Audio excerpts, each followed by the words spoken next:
নমস্কার দর্শক বন্ধুরা, রেসপোর্টসে সকলকে স্বাগত। আমার সাথে রয়েছে আমার সহকর্মী সৌরভ। কিছুক্ষণ আগেই ব্রাজিলের প্রথম ম্যাচ খেলতে নামার আগে শেষ অনুশীলন শেষ হলো। সেই অনুশীলনে কি হলো সেটাই জেনে নেবো আমার সহকর্মী সৌরভের কাছ থেকে। সৌরভ, কেমন দেখলে আজকে অনুশীলনটা? শেষ হয়নি, ব্রাজিল প্র্যাকটিস এখনও শেষ হয়নি। ব্রাজিল প্র্যাকটিস এখনও চলছে, রুদ্ধদ্বার প্র্যাকটিস। মিডিয়ার জন্য যে সময়টা ছিল অর্থাৎ 15 মিনিট, সেটা শেষ হয়েছে। তারপর যথারীতি আমাদের কাজ করে বাইরে এসে এখন আমরা অপেক্ষা করব ব্রাজিল যতক্ষণ না বেরোয়, ততক্ষণ আমরা এখান থেকে এখনও দাঁড়িয়ে থাকি, যেহেতু কোনো খবর কোনো কিছু হলে সেটার জন্য। ব্রাজিল প্র্যাকটিসে আজকে সেরকম কোনো কিছু নেই, তবে হ্যাঁ 2-3টে উল্লেখযোগ্য বিষয় আজকে আমার অন্তত চোখে পড়েছে। এতদিন আমরা আমি বা তুমি যতদিন ব্রাজিল প্র্যাকটিসে আসছি, 2-3 দিন আমরা দেখতাম কার্লো অ্যানচেলোতি একটা চেয়ারে চুপচাপ বসে থাকতেন, পায়ের ওপর পা তুলে। তিনি ডন, তিনি যে একটা টিমের কোচ বা অভিভাবক, সেটা তার হাবভাবে বোঝা যেত। আজকে কিন্তু কার্লো অ্যানচেলোতি বেশ খানিকক্ষণ ধরে ভিনিসিয়াস জুনিয়র হোক কিংবা ওদিকে রাফিনিয়া হোক, সবার সাথে কথা বললেন। অর্থাৎ বোঝা যাচ্ছে যে ব্রাজিল কালকে ম্যাচ খেলতে নামছে, অর্থাৎ নামার আগে শেষ প্রস্তুতি বা শেষ গুটিগুলোকে তিনি একটু নাড়িয়ে চাড়িয়ে দেখে নিচ্ছেন যে ব্রাজিল কীরকম অবস্থা থেকে শুরু করতে পারে। তো গতকাল ব্রাজিলের যে ম্যাচ মরক্কোর সাথে, প্রথম ম্যাচটাই মরক্কোর বিরুদ্ধে, কতটা কঠিন চ্যালেঞ্জ অপেক্ষা করছে ব্রাজিলের জন্য? গ্রুপ লিগে এই একটাই ম্যাচ হয়তো ব্রাজিলের জন্য খুব কঠিন হতে চলেছে। অনেকে বলছে যে ব্রাজিল হয়তো এই ম্যাচটা যদি না হারে সেটা ব্রাজিলের লাভ হবে, কিন্তু টিমটার নাম ব্রাজিল। হেক্সা মিশনের জন্য তারা এখানে এসছে। আমরা সবাই বলছি হেক্সা হেক্সা হেক্সা, অর্থাৎ হেক্সাটা হেডলাইন।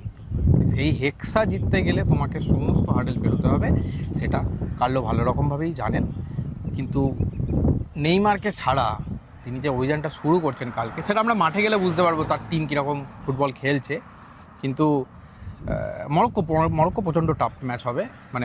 গ্রুপ লিগে অন্তত ব্রাজিলের জন্য সবথেকে টাফ ম্যাচ বা সবথেকে টাফ অপোনেন্টের নাম মরক্কো।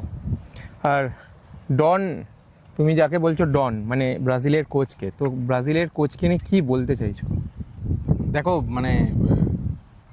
কার্লো অ্যানচেলোতিকে নিয়ে বলতে গেলে বলার শেষ হবে না, দিন পেরিয়ে যাবে, রাত পেরিয়ে যাবে। তবে হ্যাঁ, জাতীয় টিমের দায়িত্ব নিয়েছেন, একটা আলাদা প্রেসার থাকবে। জাতীয় টিমটার নাম এলেবেলে টিম নয়, অবভিয়াসলি তার নাম ব্রাজিল। সুতরাং অভিজ্ঞতা, তার যে অভিজ্ঞতা, কোচিং অভিজ্ঞতা, সেটা কাজে লাগবে আশা করি ব্রাজিলের জন্য। আজকে ছোট ছোট অনেক ক্লিপিংস হয়তো আমি দেখাতে বলবো। ক্লিপিংসগুলো তিনি একা ঘুরে বেড়াচ্ছেন, কোচিং স্টাফকে কখনো একা নিয়ে কথা বলছেন, কখনো রাফিনিয়ার সাথে কথা বলছেন, কখনো ভিনিসিয়ার সাথে কথা বলছেন, কখনো অ্যালিসন বেকারের সাথে কথা বলছেন। অর্থাৎ তার যে অভিজ্ঞতা, টিম তৈরি থেকে শুরু করে এভরিথিং, একটা টিমকে পুরো নিজের হাতে তৈরি করা ব্রাজিলকে বিশ্বকাপের জন্য অবভিয়াসলি তিনি তৈরি করছেন বা করেছেন, বা কালকে আমরা মাঠে গেলে সেটা বুঝতে পারবো সেটা ফলপ্রসূ কী হয়।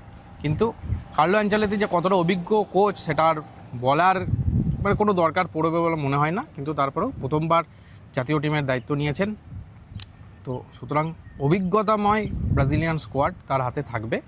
সেখানে দেখা যাক ব্রাজিল কীভাবে শুরু করতে পারে। আশা করি ব্রাজিল অনেক ভালো শুরু করবে এই টুর্নামেন্টে।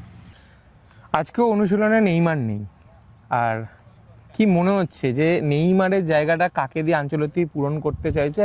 তার হাতেও যে অস্ত্রগুলো রয়েছে সেইগুলোকে সে কীভাবে ব্যবহার করতে চাইছে?